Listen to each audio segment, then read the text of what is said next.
bantahan-bantahan kami selama ini tadi ternyata didukung oleh keterangan dua ahli tadi, ya, bersesuaian dengan keterangan dua ahli, sehingga kami berharap bahwa nantinya Ibu Supriyani bisa dituntut bebas. Sidang lanjutan kasus guru honorer Supriyani digelar di Pengadilan Negeri Andolo, Konawe Selatan, Sulawesi Selatan. Sidang beragendakan pemeriksaan saksi dan ahli. Tim kuasa hukum Supriyani menghadirkan mantan Kabareskrim Polri, Komjen Purnawirawan Susno Duaji, sebagai ahli penyidikan.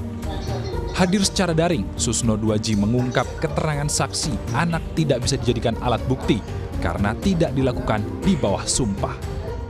Keterangan anak itu bukan keterangan saksi. Keterangan anak itu manakala persesuaian itu anak itu kan tidak disumpah, bisa sebagai tambahan, tapi itu bukanlah alat bukti. Keterangan anak itu bukan alat bukti. Karena apa? Anak tidak sah, tidak bisa dijadikan saksi yang disumpah. Saksi harus disumpah, gitu ya. Baca aja di KUHP itu ada. Selain itu, kuasa hukum Supriyani juga menghadirkan pakar psikologi forensik Reza Indragiri yang memberikan keterangan terkait psikologi anak serta merekonstruksi peristiwa penganiayaan yang dituduhkan kepada Supriyani. Pas untuk ditelisik terkait dengan kualitas keterangan saksi yang masih berusaha dengan membandingkannya dengan situasi empiris di tempat atau di lokasi di mana diduga telah terjadi peristiwa pidana.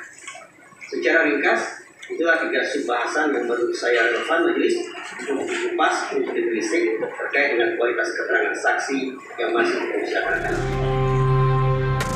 Kehadiran kedua ahli ini dilakukan secara virtual dan berlangsung selama kurang lebih 3 jam. Sebelumnya, Supriyani, guru honorer, dituduh menganiaya siswa sekolah dasar yang merupakan anak polisi di Polsek Baito. Namun sederet kejanggalan terjadi dalam proses hukum Supriyani, termasuk dugaan pemerasan. Sarman, Kompas TV, Konawe Selatan, Sulawesi Tenggara.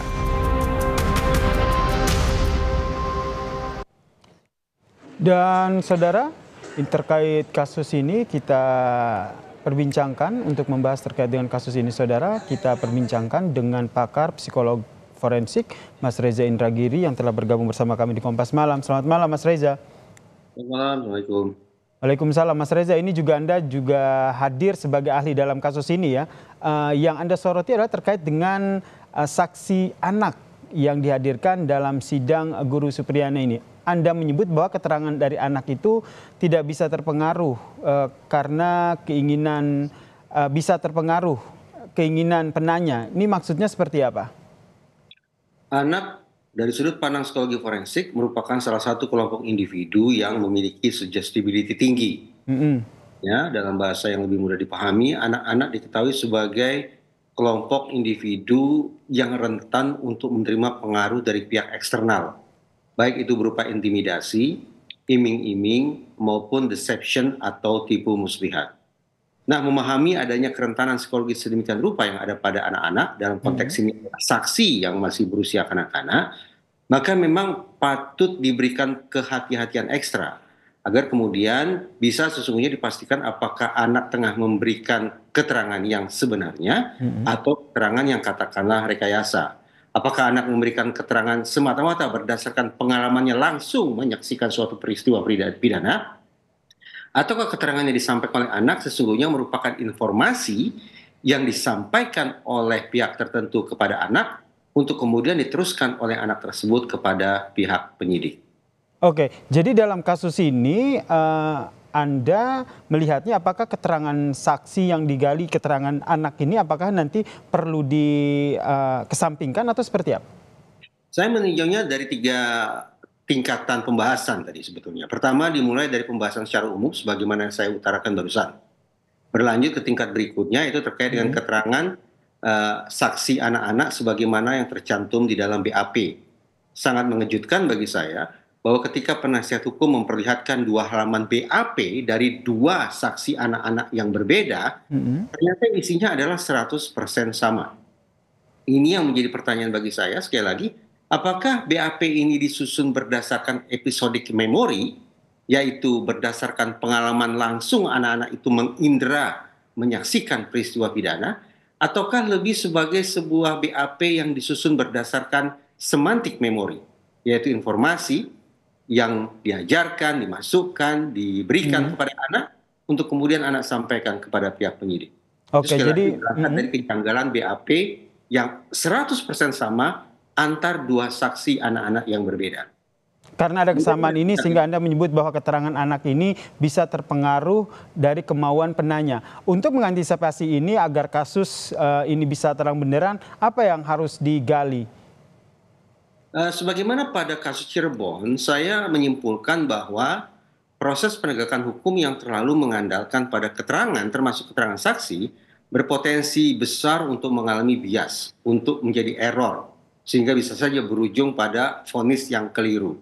Atas dasar itu, saya memberikan pandangan bahwa ketimbang menghabiskan waktu dan stamina untuk menguber keterangan, baik itu dari tersangka, dari korban, atau juga dari saksi, maka akan lebih baik seandainya pembuktian lebih mengandalkan pada pendekatan saintifik, termasuk hasil pemeriksaan dokter. Pendekatan saintifik ini seperti apa? Bagaimana? Pendekatan saintifik ini seperti apa, Mas Reza? Tadi saya katakan misalnya dari disiplin kedokteran forensik bisa dilibatkan untuk memberikan penilaian tentang kondisi luka fisik pada tubuh si anak. Itu sebenarnya. Kemudian yang terkait dengan sejumlah saksi yang diperiksa ini juga ada sekitar 6 polisi yang diperiksa, kemudian ada juga kepala desa yang diperiksa terkait dengan dugaan untuk mengklarifikasi dugaan permintaan uang sebesar 50 juta oleh penyidik. Keterkaitannya akan seperti apa untuk membuat kasus ini terang benderang? Di persidangan sama sekali tidak dibahas hal ihwal adanya entah itu permintaan atau syarat sebesar sekian puluh juta rupiah bagi perdamaian antar pihak. Sama sekali tidak dibahas sehingga saya tidak memiliki perspektif tentang hal itu. Oke, terkait dengan kasus Supriyani, sang guru ini kalau kita lihat ini sang kuasa hukumnya juga yakin bahwa semua bukti di persidangan ini membuktikan bahwa Supriyani tidak bersalah. Kalau dari hemat Anda sebagai seorang psikolog forensik, ini nanti keputusannya ataupun putusan dari majelis hakim akan seperti apa? Hal yang sama diajukan tadi pertanyaan oleh penasihat hukum dengan sedikit kalimat berbeda, yaitu jadi menurut ahli, berarti menurut saya, apakah sesungguhnya terjadi atau tidak terjadi peristiwa pidana sebagaimana yang didakwakan terhadap terdakwa? Saya katakan, saya tidak tahu. Hitung-hitungan di atas kertas kemungkinannya adalah 50-50, kemungkinan terjadi atau kemungkinan tidak terjadi. Apakah akan divonis bersalah ataukah vonis tidak bersalah? Kemungkinannya sama, yaitu 50-50. Namun tadi saya katakan bahwa saya izinkan sekali lagi untuk mengkhawatirkan atau merisaukan proses penegakan hukum yang terlalu mengandalkan pada keterangan. Terlebih ketika saksi yang memberikan keterangan tersebut masih berusia anak-anak. Yang sekali lagi saya anggap berdasarkan penelitian merupakan salah satu kelompok individu yang rentan untuk menerima sugesti dari pihak lain. Menurut Anda majelis hakim mempertimbangkannya akan seperti apa dengan saksi anak ini? Memang saya merasa, ini tafsiran saya ya, kecenderungan pertanyaan-pertanyaan dari majelis hakim tampaknya berangkat dari asumsi bahwa sudah terjadi peristiwa pidana itu. Sehingga majelis hakim berusaha berulang kali mempertajam keterangan yang saya sampaikan, berusaha untuk mengkritisi keterangan yang saya sampaikan, namun saya bersikukuh pada posisi yang sejak awal saya sampaikan bahwa keterangan yang diberikan oleh saksi yang berusia kanak-kanak sesungguhnya rentan untuk mengalami error. Itu juga yang saya sampaikan ketika diminta untuk katakanlah melakukan penilaian secara empiris berdasarkan denah kelas yang tadi diperlihatkan oleh penasihat hukum. Ketika saya menyaksikan denah kelas tersebut dan diberikan gambaran tentang posisi korban, posisi saksi, dan juga posisi terdakwa, saya sekali lagi semakin kuat mengatakan saya menganggap bahwa keterangan saksi tidak bisa diandalkan untuk membantu proses hukum ini mengungkap fakta yang sesungguhnya. Baik, kita nantikan ya seperti apa kelanjutan dari sidang terkait dengan kasus Guru Supriyani ini, Saudara. Terima kasih Mas Reza, pakar psikolog forensik telah berbagi perspektifnya di Kompas Malam. Salam sehat Mas Reza.